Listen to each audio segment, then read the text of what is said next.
वो नेता कहाँ है जिसके ऊपर आज भी चार्जेस लगे हैं, लेकिन उसके बेटे को पार्टी की टिकट दे दी गई। और लड़की विक्टिम आज भी चीज़ों को सफ़र कर रही है गुमनामी के अंदर। तुम्हारी माँ, बेटी, बहन या किसी दोस्त के साथ ऐसा हो जाता है, तुम सिस्टम से कैसे लड़ोगे? उस लड़की का क्या हुआ जिसके साथ बीजेपी के नेता ने रेप किया था और खुद विक्टिम के ऊपर ही एक्सटॉर्शन का केस कर दिया।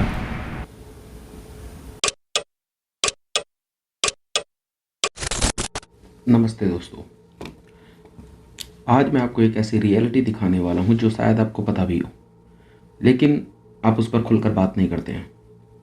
जब हम वोट देने जाते हैं तो हम सोचते हैं कि जो कैंडिडेट हम चूज़ कर रहे हैं वो देश के लिए अच्छा काम करेगा या नहीं, ऑनेस्ट होगा या नहीं, एथिकल होगा या नहीं, लॉ अबाइडिंग होगा या नहीं। सही है ना? लेकिन रियलिटी क्या है?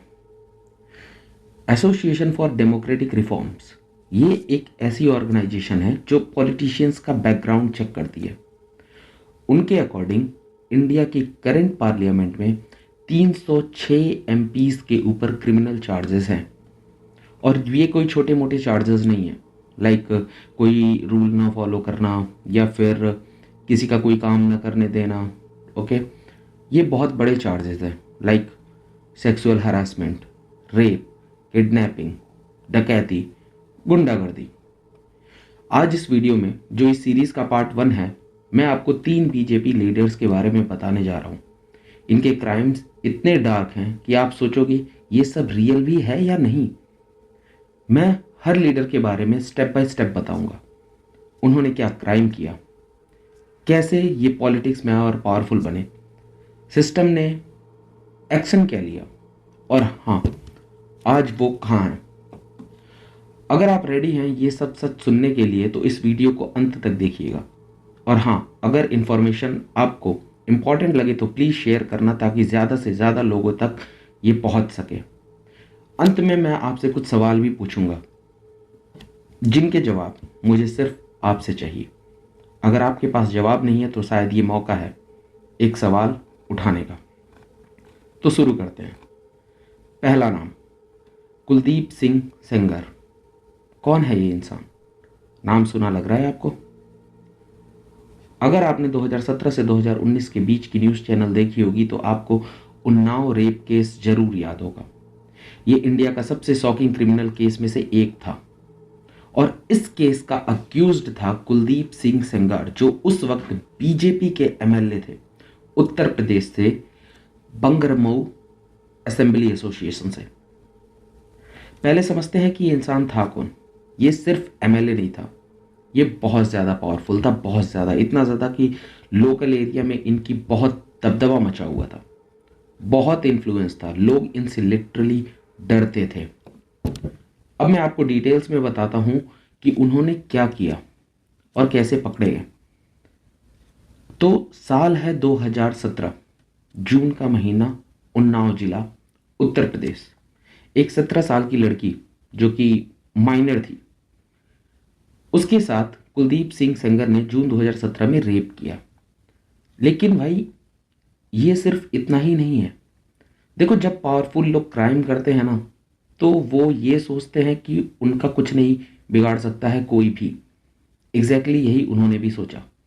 जब विक्टिम की फैमिली ने पुलिस में कंप्लेन करने की कोशिश की तो कोई भी रिपोर्ट फाइल ही नहीं की गई, कोई भी एफआईआर पुलिस ने दर्ज नहीं की। क्यों? क्योंकि अक्यूज्ड कौन था? एक रूलिंग पार्टी का पावरफुल एमएलए। पुलिस को डायरेक्ट या इनडायरेक्ट ऑर्डर थे कि इस केस को दबा दिया जाए। बेसिकली चुप रहना था। अब सोचो, एक 17 साल की बच्ची जिसके साथ इतना बड़ा क्राइम हुआ, वो जस्टिस मांग रही है और पुलिस जो पब्लिक की प्रोटेक्शन के लिए है वो ही हेल्प नहीं कर रही है। पर कहानी यहां से और डार्क हो जाती है। विक्टिम के फादर, जो नेचुरली अपनी बेटी के लिए जस्टिस चाहते थे, उन्होंने पुलिस स्टेशन में जाकर बार बार कंप्लेन किया, प्रेशर डाला कि कोई एक्शन लिया जाए। अप्रैल 2018 में विक्टिम के फादर को पुलिस कस्टडी में ले लिया गया और उस कस्टडी में ही उनकी डेथ हो जाती है। यस, पुलिस कस्टडी जहां पे इंसान को सेफ रहना चाहिए, वहीं पर इनकी कस्टडियल डेथ हो गई। इस इंसिडेंट को एक्सीडेंट या नेचुरल डेथ बताकर कवर अप करने की कोशिश की गई, बट ये मर्डर था, प्योर प्लानिंग के साथ किया गया मर्डर, ताकि विक्टिम का सबसे बड़ा सपोर्ट खत्म हो जाए। और अब फाइनल ट्विस्ट जो सबसे ज्यादा शॉकिंग था। जुलाई 2019 में विक्टिम और उसकी फैमिली, जो अब पब्लिकली केस फाइल कर रहे थे, मीडिया में आ रहे थे, उनकी कार को एक ट्रक ने डिलिबरेटली हिट कर दिया। ये एक्सीडेंट नहीं था, ये प्लान्ड अटैक था।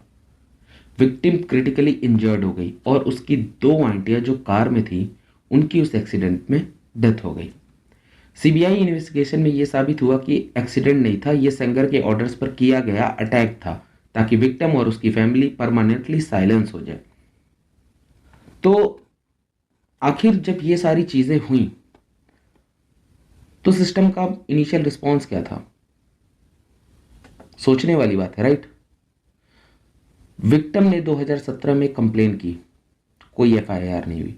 फैमिली ने बार बार पुलिस स्टेशन पर कंप्लेन किया, एक्शन नहीं लिया गया। फादर ने प्रेशर डाला, उन्हें जेल में डाल दिया गया और उनकी डेथ हो गई। क्यों? क्योंकि सेंगर पावरफुल बीजेपी एमएलए थे। लोकल पुलिस, लोकल एडमिनिस्ट्रेशन सब उनसे डरते थे। Nobody wanted to touch this case. पर फिर एक चीज हुई जो गेम चेंजर बनी, मीडिया कवरेज। जब विक्टिम अपनी स्टोरी लेकर मीडिया के पास गई, जब सोशल मीडिया पर यह केस वायरल हुआ, जब नेशनल लेवल पर प्रेशर बिल्डअप होने लगा, तब सिस्टम को हिलना पड़ा। यानी इनिशियल स्टेज में सिस्टम ने कुछ नहीं किया। विक्टिम ने सुप्रीम कोर्ट को अप्रोच किया और सुप्रीम कोर्ट ने सीरियसली लिया इस मैटर को।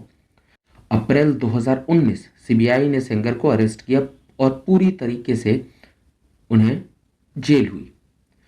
अगस्त 2019 फाइनली बीजेपी ने सेंगर को पार्टी से एक्सपेल कर दिया, मतलब निकाल दिया पार्टी से। लेकिन ध्यान दो, क्राइम 2017 में हुआ और एक्सपल्सन 2019 में, 2 साल बाद, एग्जैक्टली 2 साल बाद, वो भी जब सुप्रीम कोर्ट ने प्रेशर डाला। दिसंबर 2019 में दिल्ली के 30 हाजिरी कोर्ट ने सेंगर को गिल्टी डिक्लेयर किया और लाइफ इम्प्रिजनमेंट का सेंटेंस बना दिया। सुप्रीम कोर्ट ने अपने जजमेंट में कहा कि ये ब्रूटल रेप था और सिस्टम ने एक्स्ट्रा ऑर्डिनरी अपैथी, मतलब एक्स्ट्रा ऑर्डिनरी लेवल की लापरवाही दिखाई है। तो आज कहाँ है सेंगर? आज कुलदीप सिंह सेंगर तिहाड़ जेल में है, लाइफ इम्प्रिजनमेंट सर्व कर रहा है। पर भाई सोचिए एक बार, अगर विक्टिम ने हिम्मत ना की होती, अगर मीडिया कवरेज ना होती, अगर सुप्रीम कोर्ट का इंटरवेंशन ना होता, तो क्या सेंगर आज भी फ्री होता? आज भी एमएलए होता? Probably yes. ये दिखाता है कि सिस्टम तब काम करता है जब बहुत ज़्यादा प्रेशर हो। ऑर्डिनरी केसेस में जस्टिस नहीं मिलती। विक्टिम की फैमिली ने कितना कुछ खोया, फादर की जान, 2 आंटियों की जान, ट्रॉमा, ईयर्स ऑफ सफरिंग। ये पहला एग्जाम्पल था पावर और प्रोटेक्शन का खेल। अब आते हैं दूसरे नाम पे। दूसरा नाम है बृजभूषण शरण सिंह। 2023 का रेसलर प्रोटेस्ट आपको याद है? नहीं? बात करते हैं। जनवरी का महीना, दिल्ली का जंतर मंतर, और वहां इंडिया के सबसे पावरफुल और सबसे brave women wrestlers Sakshi Malik, जो कि ओलंपिक ब्रॉन्ज मेडलिस्ट थी, Vinesh Phogat, Commonwealth Games gold medalist, Bajrang Punia, Olympic bronze medalist, ये सब सड़क पर धरना दे रहे थे। अब जरा सोचो, ये लोग कौन हैं? ये वो लोग हैं जो ओलंपिक्स में इंडिया का नाम रोशन करके आते हैं, जो इंटरनेशनल लेवल पर इंडिया को रिप्रेजेंट करते हैं, जो नेशनल हीरोज हैं। और ये लोग सड़क पर, ग्राउंड पर खुले में धरने देने बैठे हुए हैं। क्यों? क्योंकि एक इंसान जो रेसलिंग फेडरेशन ऑफ इंडिया का प्रेसिडेंट था, वो इन वुमेन रेसलर के साथ सेक्सुअल हैरेसमेंट कर रहा था, और वो इंसान था बृजभूषण शरण सिंह। पहले समझते हैं कि हुआ क्या एक्चुअली। जनवरी 2023 में मल्टीपल वुमेन रेसलर ने पब्लिकली एलिगेशंस लगाए कि बृजभूषण ने सेक्सुअल हैरेसमेंट किया रिपीटेडली, मल्टीपल ओकेजन्स पर उनके साथ, इनएप्रोप्रिएट टचिंग की कोचिंग सेशंस के टाइम, ट्रेनिंग कैंप्स के टाइम, सेक्सुअल फेवर्स की डिमांड की। अगर वो अपने करियर में आगे बढ़ना चाहते हैं तो उन्हें ये करना होगा। चौथा, मेंटल टॉर्चर किया, डराया, धमकाया। और सबसे शॉकिंग बात, इनमें से एक रेसलर 17 साल की माइनर थी, मतलब बच्ची थी अभी भी। टोटल 7 फीमेल रेसलर्स ने कंप्लेंट की। अब सोचो भाई, ये टॉप लेवल एथलीट्स हैं, इन्हें डर नहीं होता कंपटीशन में जाने का, राइट? इंटरनेशनल स्टेज पर इंडिया को रिप्रेजेंट करने में भी इन्हें कोई भी हेजिटेशन नहीं होता, ये निडर होके करते हैं। लेकिन ये लोग इतने डेस्परेट हो गए कि उन्हें सड़क पर आना पड़ा जस्टिस के लिए। ब्रिजभूषण का रिस्पॉन्स क्या था? उन्होंने कहा यह सब पॉलिटिकल कॉन्स्पिरेसी है उनके अगेंस्ट। उन्होंने कहा रेसलर्स को पॉलिटिकली मोटिवेटेड किया जा रहा है, मतलब विक्टिम ब्लेम करना शुरू कर दिया, अपने ऊपर से एलिगेशंस को फेक बता दिया। अब जान लेते हैं कि ये ब्रिजभूषण शरण सिंह है कौन और इतना पावरफुल कैसे बने। ये एक टिपिकल बाहुबली पॉलिटिशियंस है, और मैं बाहुबली वर्ड लाइटली यूज नहीं कर रहा हूं। लिटरली इन्हें यूपी पॉलिटिक्स में बाहुबली नेता के नाम से जाना जाता है। क्यों? क्योंकि इनके ऊपर 38 क्रिमिनल केसेस फाइल हुए हैं हिस्टोरिकली। 1974 से लेकर 2007 तक 38 क्रिमिनल केसेस, छोटी मोटी केसेस नहीं है। अटेम्प्ट टू मर्डर, डकैती, kidnapping, theft, criminal intimidation, Gonda act, ये सारे इनके कुछ क्रिमिनल केसेस है। इसके साथ ही 1992 में बाबरी मस्जिद डिमोलिशन केस में भी ये अरेस्ट हो चुके हैं। 1990 में Tada act, terrorist and disruptive activities act के अंदर भी बुक हुए थे। एलिगेशंस था कि वो दाऊद इब्राहिम गैंग के शूटर्स को हावा कर रहे थे, उन्हें प्रोटेक्ट कर रहे थे। तो ये है बैकग्राउंड इतने सारे सीरियस क्राइम्स का इनके। ये सोचो 1991 में पहली बार एमपी बने गोंडा कॉन्स्टिट्यूंसी से बीजेपी टिकट पर, और 6 बार एमपी बने हैं ये, 6 टाइम्स, 1991, 1996, 1998, 1994, 2004, 2009, नॉट 1994 बट 1999। ओके, अलग अलग कॉन्स्टिट्यूंसी से, बट कॉन्टिन्यूसली पार्लियामेंट में बने रहे। टोटल 30 साल से ज्यादा ये पावर पॉलिटिक्स में है लगातार, और इसके साथ ही रेसलिंग फेडरेशन ऑफ इंडिया के प्रेसिडेंट भी थे 2011 से लेकर 2023, यानी 12 साल के लिए।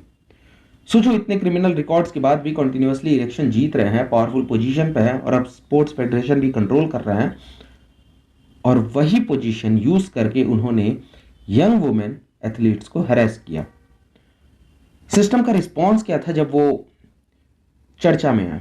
सबसे पहले तो सिस्टम ने इग्नोर किया, जो कि वो हमेशा ही करती है मोस्ट ऑफ द केसेस में। वीक्स गुजर गए, कोई एक्शन नहीं, कोई स्टेटमेंट नहीं। मई 2023 में रेसलर्स ने फिर से प्रोटेस्ट शुरू किया, और इस बार ज्यादा एग्रेसिव। वो पार्लियामेंट तक मार्च करने वाले थे, और क्या हुआ? दिल्ली पुलिस ने उन्हें फोर्सफुली डिटेन कर लिया। इमेजिन करो, ओलंपिक मेडलिस्ट जो देश के लिए मेडल्स जीते हैं, उन्हें पुलिस फोर्स से रोक रही है, डिटेन कर रही है। फोटोज वायरल हुई इंटरनेशनली। साक्षी मलिक, विनेश फोगाट को पुलिस फोर्सफुली उठा के ले जा रही है। इंटरनेशनल एम्बैरेसमेंट हुई इंडिया की। यूएन भी स्टेटमेंट दे रही थी, international sports bodies concern express कर रहे थे। इतना सब होने के बाद 2023 में फाइनली एफआईआर दर्ज हुई अप्रैल महीने में, लेकिन तब तक सिर्फ चीजें डीले की जा रही थी, और ये एफआईआर भी रजिस्टर सिर्फ सुप्रीम कोर्ट के प्रेशर की वजह से हुई। और इंटरेस्टिंग बात, रेप चार्जेस नहीं लगे इन पे, सेक्शन 376 नहीं लगी। इंस्टेड लाइटर चार्जेस इंपोज किए गए, like molestation, stalking, sexual harassment, ये सारी। मई 2024 कोर्ट ने ऑफिशियली चार्जेस फ्रेम किए। केस अभी भी चल रहा है, पर ब्रिजभूषण अरेस्ट नहीं हुए, बेल पर बाहर है, नॉर्मल लाइफ जी रहे हैं। अब आती है सबसे इंटरेस्टिंग और फ्रस्ट्रेटिंग बात। ब्रिजभूषण के ऊपर चार्जेस हैं, केस चल रहा है, तो नेचुरली लोग सोच रहे हैं कि बीजेपी टिकट नहीं देगी, राइट? सही भी सोचा, ब्रिजभूषण को बीजेपी ने टिकट नहीं दी। पर प्लॉट ट्विस्ट, बीजेपी ने ब्रिजभूषण के बेटे को टिकट दे दी, करण भूषण सिंह, जो कि उनका बेटा है, जो बीजेपी ने केसरगंज सीट के लिए उन्हें चुन लिया। वही सीट जहां से ब्रिजभूषण खुद MP थे। और क्या हुआ, करण जीते भी। 1.48 लाख वोट के मार्जिन से वो जीते। मतलब समझो सिस्टम ने क्या किया, डायरेक्ट टिकट नहीं दे सकते तो इनडायरेक्टली फैमिली को दे दिया। Dynasty politics continue, power transfer पिता से बेटे को। तो प्रैक्टिकली क्या हुआ, ब्रिजभूषण का इन्फ्लुएंस, पावर, कंट्रोल सब कंटिन्यू, बस ऑफिशियली उनका बेटा रिप्रेजेंट कर रहा है। आज कहां है वो? ब्रिजभूषण बेल पर बाहर है, केसेस कोर्ट में चल रहा है बट कोई अर्जेंसी नहीं है। पॉलिटिकली एक्टिव हैं बिहाइंड द सीन्स, उनका बेटा MP है। WFI से तो हटा दिए गए बट पावर स्ट्रक्चर इंटैक्ट है। और रेसलर्स, साक्षी मलिक ने तो रेसलिंग ही छोड़ दी, विनेश फोगाट पॉलिटिक्स में चली गई। जस्टिस मिला? अभी तक नहीं। गोल्ड मेडलिस्ट को जस्टिस नहीं मिली, लेकिन अक्यूज्ड के फैमिली को पार्लियामेंट की सीट मिल गई। यह है दूसरा एग्जाम्पल डायनेस्टी और प्रोटेक्शन का परफेक्ट कॉम्बिनेशन। अब आते हैं हमारे तीसरे नाम पे, स्वामी चिन्मयानंद। अब ये नाम शायद आपको उतना फेमिलियर ना लगे जितना के पहले दो थे, लेकिन इनके भी जो कुछ क्राइम्स हैं वो मामूली से नहीं है। इनका असली नाम कृष्णा पाल सिंह था, जो कि गोंडा उत्तर प्रदेश से बिलोंग करते हैं। अब स्वामी टाइटल से कंफ्यूज मत होना, ये कोई रिलीजियस लीडर नहीं है, ये पॉलिटिशियन है जो सेफ्रॉन रोब्स पहनते हैं। कितना powerful politician, farmer union minister हैं, सेंट्रल गवर्नमेंट में मिनिस्टर रहे हैं। अटल बिहारी वाजपेयी की गवर्नमेंट में 1999 से 2004 तक minister of state for home affairs थे, मतलब होम मिनिस्ट्री में, जहां पुलिस इंटरनल सिक्योरिटी का काम होता था। 3 बार लोकसभा MP बने हैं, 1991, 1998, 1999। बीजेपी के सीनियर लीडर रहे हैं, एजुकेशनल इंस्टीट्यूशंस भी रन करते थे अपने ट्रस्ट के थ्रू। बहुत इन्फ्लुएंशियल, बहुत पावरफुल, बहुत कनेक्टेड, और यही पावर यूज करके उन्होंने एक लॉ स्टूडेंट के साथ क्राइम किया। अगस्त 2019 की बात है, शाहजहांपुर उत्तर प्रदेश। एक लॉ स्टूडेंट जो पोस्ट ग्रेजुएट लॉ की पढ़ाई कर रही थी, उसने सोशल मीडिया पर एक वीडियो पोस्ट किया। उस वीडियो में वो क्लियरली दिख रही है कि वो बहुत स्कैर्ड है, ट्रॉमेटाइज्ड है, डेस्परेट है। उसने वीडियो में हेल्प मांगी और एलिगेशंस लगाए कि स्वामी चिन्मयानंद ने उसके साथ 1 साल तक सेक्सुअल एक्सप्लॉयटेशन किया है। अब डिटेल में समझते हैं क्या हुआ था। ये स्टूडेंट उस कॉलेज में पढ़ रही थी जो चिन्मयानंद के ट्रस्ट ने रन किया था, SS law college Shahjahanpur. Trust का नाम था मुमुक्षु आश्रम और चिन्मयानंद उस आश्रम के हेड थे। स्टूडेंट के अकॉर्डिंग चिन्मयानंद ने उसे अपने रूम में बुलाया मसाज करने के लिए, फिर स्लोली उस पर सेक्सुअल एडवांसेस किए। स्टूडेंट रेजिस्ट कर रही थी बट ब्लैकमेल किया गया। उसे थ्रेटन किया गया कि अगर वो कंप्लेन करेगी तो उसका करियर खत्म हो जाएगा, उसकी डिग्री नहीं मिलेगी। 1 साल तक रिपीटेडली सेक्सुअल एक्सप्लॉयटेशन होता रहा। स्टूडेंट ने कहा कि उसने उसका रेप किया है, और सबसे शॉकिंग, स्टूडेंट ने क्लेम किया कि उसने चिन्मयानंद के साथ हुए इनअप्रोप्रिएट एक्ट्स के वीडियो तक रिकॉर्ड किए हुए थे as an evidence, hidden camera से। अब सोचो सिचुएशन, एक यंग गर्ल जो लॉ पढ़ रही है, मतलब she knows the system, she knows the law, और वो इतनी हेल्पलेस फील कर रही है कि उससे हिडन कैमरा से एविडेंस कलेक्ट करना पड़ रहा है। अगस्त 24, 2019 स्टूडेंट सडनली मिसिंग रिपोर्ट हुई। उसकी फैमिली ने पुलिस में कंप्लेन की। स्टूडेंट का कहना था वो हाइडिंग में थी क्योंकि उसे थ्रेट्स मिल रहे थे। फिर उसने पब्लिक वीडियो अपलोड की जिसमें उसने हेल्प मांगी और चिन्मयानंद का नाम लिया। सिस्टम का रिस्पॉन्स और शॉकिंग चीजें अब आने वाली है। इनिशियली सिस्टम ने क्या किया होगा, कोई एक्शन नहीं लिया गया। यूपी पुलिस ने स्टूडेंट को मिसिंग ट्रीट किया, सीरियस एलिगेशंस को इग्नोर किया। क्यों? Same old reason. अक्यूज्ड कौन था? Former union minister, powerful BJP leader. लेकिन फिर केस मीडिया में आ गया, सोशल मीडिया पर वायरल होने लगा। सुप्रीम कोर्ट को इंटरवेन करना पड़ा। सुप्रीम कोर्ट ने यूपी गवर्नमेंट को ऑर्डर दिया कि स्पेशल इन्वेस्टिगेशन टीम SIT बनाई जाए। सितंबर 2019 में SIT ने इन्वेस्टिगेशन स्टार्ट की और सितंबर 20, 2019 में चिन्मयानंद को फाइनली अरेस्ट कर लिया गया। अब यहां पे इंटरेस्टिंग लीगल पॉइंट है। रेप का चार्ज सेक्शन 376 होता है इंडियन पीनल कोड में। ये बहुत सीरियस चार्ज है, लेकिन चिन्मयानंद पर सेक्शन 376 नहीं लगा, इंस्टेड सेक्शन 376 सी लगा। अब ये सी क्या है? Person in authority inducing sexual intercourse, मतलब पावर पोजीशन यूज करके सेक्सुअल रिलेशनशिप बनाना। ये कंपैरेटिवली लाइटर चार्ज है, पनिशमेंट भी कम है। क्यों lighter charge? Legal technicalities prove करना मुश्किल होता है कि एग्जैक्टली कंसेंट नहीं था या फोर्स यूज हुआ था, पर वेट, ट्विस्ट बाकी है। स्टूडेंट पर भी केस लगा दिया गया। सोचो, जो खुद विक्टिम थी उस पर केस लग गया एक्सटॉर्शन का। एलिगेशन था कि स्टूडेंट ने चिन्मयानंद से 5 करोड़ रुपए की डिमांड की थी ब्लैकमेल करके। मतलब हुआ क्या?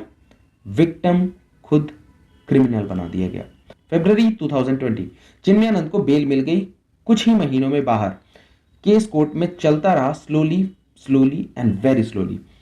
और फिर फरवरी 2024, मतलब अभी 2 साल पहले, लखनऊ का एमपी एमएलए कोर्ट ने डिसीजन सुनाया। डिसीजन क्या था? स्वामी चिन्मयानंद को एक्विट कर दिया गया, मतलब ऑल चार्जेस से फ्री। क्यों? क्योंकि स्टूडेंट हॉस्टाइल विटनेस बन गई। कोर्ट में जब उससे सवाल पूछा गया तो उसने अपने पहले के स्टेटमेंट से मुंह मोड़ दिया। उसने कहा कि जो उसने पहले कहा था वो सही नहीं था। How does this happen? क्या हुआ भाई?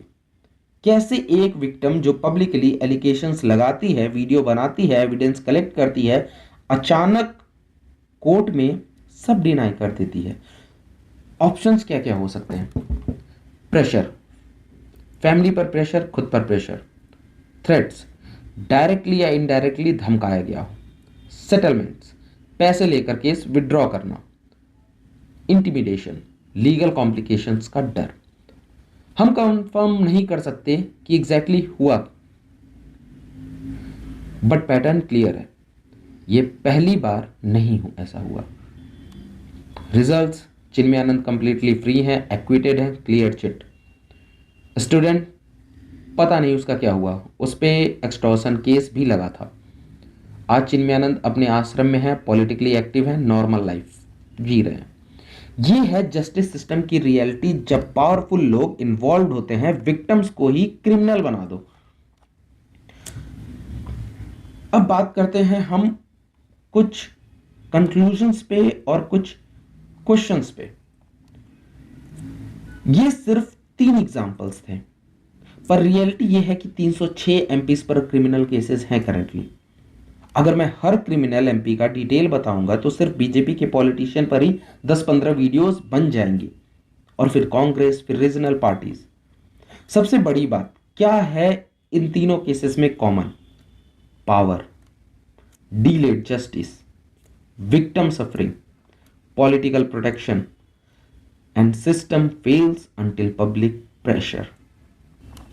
अब आते हैं हमारे 3 क्वेश्चंस पे। पहला, क्यों हम वोट देने से पहले चेक नहीं करते कि जिस कैंडिडेट को हम वोट देने जा रहे हैं उनका बैकग्राउंड क्या है? दूसरा, हम अक्सर कहते हैं कि सिस्टम खराब है, लेकिन सिस्टम क्या है?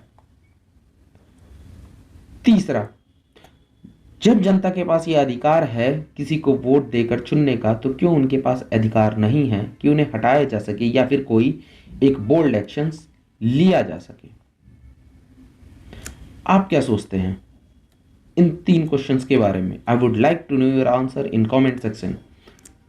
अगर ये वीडियो आपको इंफॉर्मेटिव लगे तो लाइक करना, शेयर करना, सब्सक्राइब करना और पार्ट 2 का वेट करना, क्योंकि पार्ट 2 में मैं और भी बड़े बड़े नाम आपके सामने लाने वाला हूं उनके क्रिमिनल्स के साथ।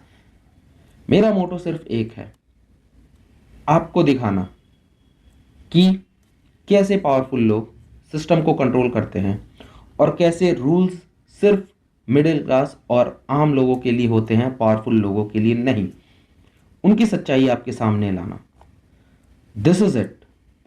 अगर आपको रेफरेंसेस चाहिए कि मैंने ये चीज़ें कहाँ से बोल रहा हूँ, मैं उन्हें डिस्क्रिप्शन बॉक्स में लिख दूंगा। आप खुद भी जाकर फैक्ट्स को वेरीफाई कर सकते हैं। Good night, see you, bye.